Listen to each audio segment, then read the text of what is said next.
ایک عورت کے تمام شکوے اور ناراضگیاں صرف اس کو دنیا کی حسین ترین عورت بول کر دور کیے جا سکتے ہیں۔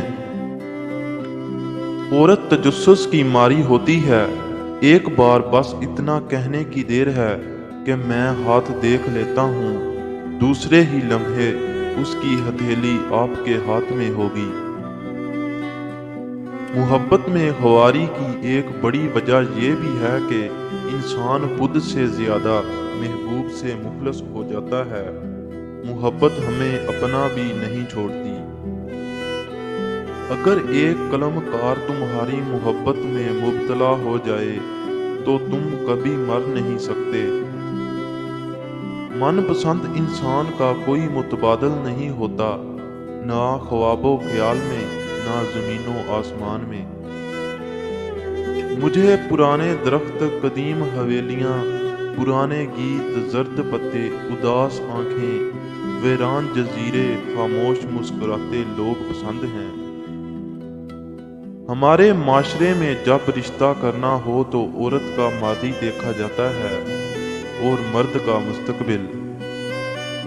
میری دعا ہے کہ کبھی کسی معصوم عورت کے خواب کسی کم ظرف مرد کے محتاج نہ ہوں، اور کسی سچے مرد کے سچے جذبات کسی چال باز عورت کی چالاکیوں کی نظر نہ ہوں۔ کسی کا دل چرانا ہو تو اس کے پاس جا کر ایک بات اس کے کان میں ڈال دو، جو بہت آگے نکل جاتا ہے وہ ہمیشہ تنہا رہ جاتا ہے۔ شکایت نفرت کی ابتدا ہے۔ کھڑا پانی ہمیشہ گہرا ہوتا ہے۔ ایمان وہ ہے جو دل میں داخل ہو کر کردار سے ظاہر ہو۔